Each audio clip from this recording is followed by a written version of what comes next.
Good morning and welcome to Peace Out, where we are all learning together to peace out. You know, I look forward to these 10 minutes or so. Try to keep it under 10 because it saves me money on my clipping program that divides it up. It charges me by the minute. Try to keep it under 10, but you know I don't hardly ever do that. Anyway, I hope you're having a good morning. Hope you're having a good week, and I hope you're looking forward to there's all kinds of stuff this week for me, graduations and stuff, and awards for kids and things like that. Man, I'm telling you, there's all kinds of things going on this week, and the weather's looking nicer every day, except for this weekend. We got real weather coming in, right? But I hope you're having a good week. I hope that you are experiencing God on a brand new level. That's my goal. I want to do that, and I hope you come with me for that, right? So we're looking this week. Yesterday we looked at the blind men who cried out over the crowd, and even when they were told to be quiet, they got louder instead of getting quieter, right? And today I want to look at someone who was very quiet. She had to be really quiet, okay? But she was determined to get to Jesus, no matter what the cost. And the potential cost for this lady was death, being stoned, being cast out of the city. She was where she was not supposed to be. She broke all the rules to get here. It's in Mark 5, where I was reading. It's in Mark 5, and it says that she had a flow of blood for, how many years did it say? 12 years. Whew, that's a long time, ladies, right? But she had been ill, and she had spent all of her money on doctors and trying to get better, and was not making any progress. She's been sick now for 12 years. That's a long time, y'all. That's a long time. And as a matter of fact, it says instead of getting better, she grew worse. And she didn't have any money left. We could probably say she had lost hope for the most part. She didn't have the hope that she was going to get better. She didn't even have the hope that the doctors, she was done. She had no money, so she could not find another doctor. Boy, do I know this story a little bit, right? Going from doctor or therapist to therapist till you finally find what God gave you, right? But you go from doctor to doctor. You know, when I was so sick in 86, 87-ish, you know, we went from doctor to doctor and nobody could find anything. And that is a living nightmare when nobody can, and you know you're sick. You know you're sick, but you don't know what's wrong, and you can't even think. Your brain gets so fuzzy, and you tend to give up hope. My mom planned my funeral, but you can read about it. I got it on Kindle. The Year Orange Juice Saved My Life. It's a whole story of how God healed me in that time. But it's so frustrating going from doctor to doctor, and they either just tell you have the flu. I'm like, well, I've had the flu for a year then. How do you have the flu for a year? Or you just got a virus. I've had a virus for this long. You know, and you know that's not what it is. And then God touches you and makes you better. And this woman had been sick for 12 years, and she'd used all of the money she had to go from doctor to doctor. And she not only did she not get better, but she got worse. She just kept getting worse. And so when she heard that Jesus was coming through town, there was a crowd there. She said, if I can just get through and just touch his clothes, I will be made whole.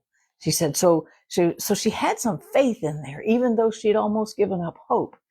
Faith, hope, and love, these three remain, right? Anyway, and so she said, if I could just touch his clothes, and I think some of them say the hem of his garment, if I can touch the hem of his garment, I'll be whole.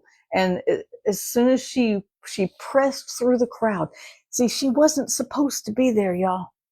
She wasn't supposed to be anywhere. She was ill. And when she had, as they call it in this version, an issue of blood, she had to stay separate. And if she went anywhere, she had to cry out, unclean, unclean, because she had to warn everybody that if you touch me, you're going to become unclean too, because this is before the cross. This is before the new covenant. So she's bound by the law at this point because Jesus hasn't gone to the cross yet, right? And so she sneaks through basically, and she touches his garment, and it says immediately the flow of blood dried up, and she felt that she was healed of her affliction. And Jesus said, it's like he felt that power leave him. He felt that supernatural energy of the Spirit just healing someone. And he said, who touched me? Who touched me? Now, he didn't mean just who touched me. He meant who touched me and drew out of me what God had in me, right? It was a much deeper level than just who touched me. And even his disciples, I love this, in verse 31, Mark 5, I'm still there, that his disciples said to him, you see the crowd, right? Okay, that's not King James. He's like, you're like in a crowd and you're saying who touched me. They must have thought it was funny because he's in this crowd. He's pressing in. He was like the superstar of the day and everybody's trying to get close to get healed or to hear what he had to say today. And they're in this big crowd and they're like, you're in a crowd, right? God, right? Jesus, you're standing in a crowd and you're saying who touched me. And he looked around to see who had touched him because he knew somebody had pulled that life out of him. He had felt that energy transfer, that this Holy Spirit just healing her, and he knew what had happened. And so it said he found the woman, and it said she was afraid and trembling because she was not supposed to be there, y'all.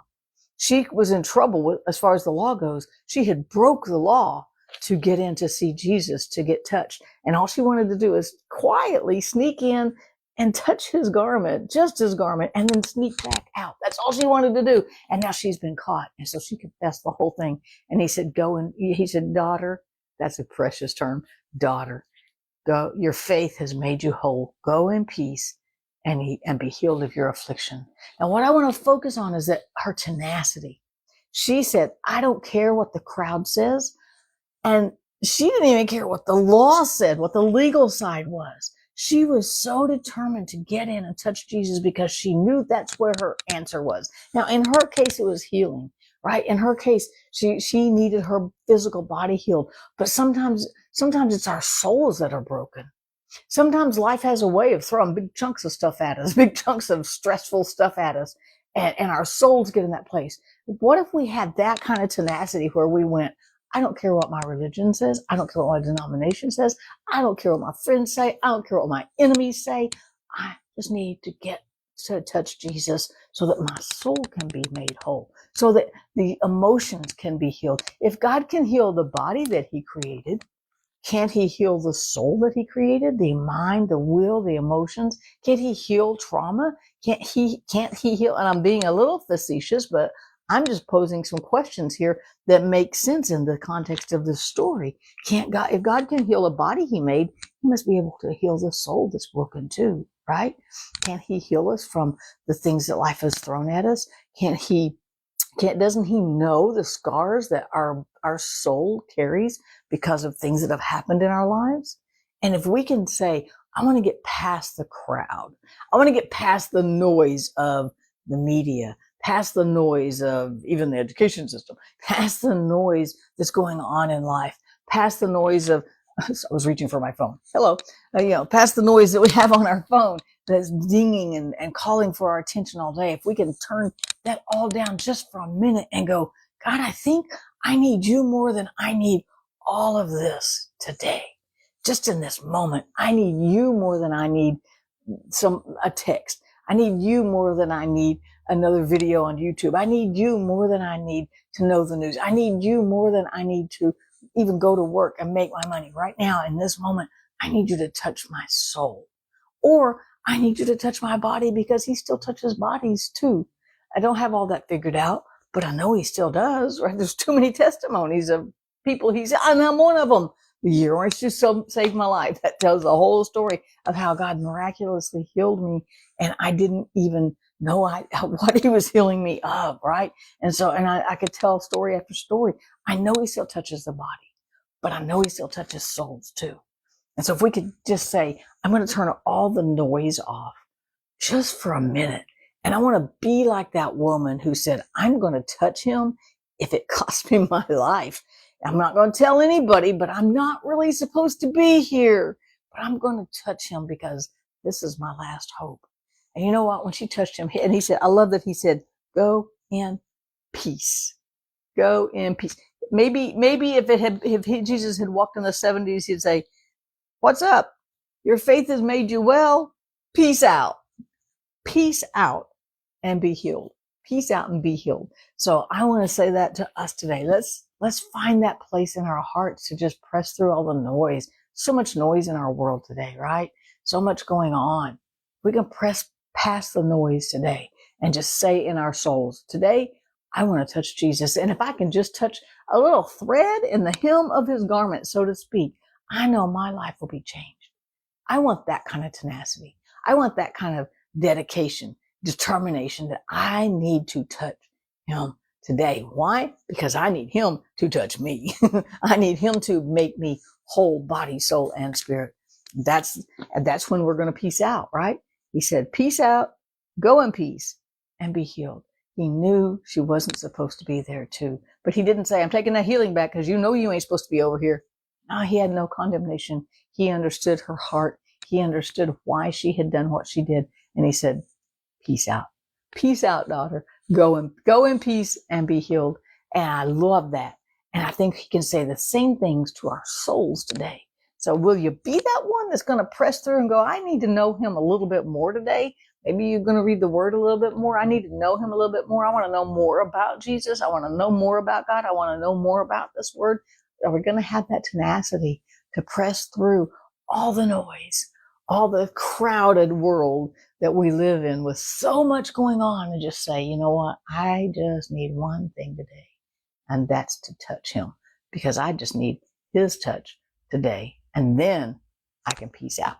Peace out, you guys. I hope I said something that made sense. Have a great day. I'll see you again tomorrow.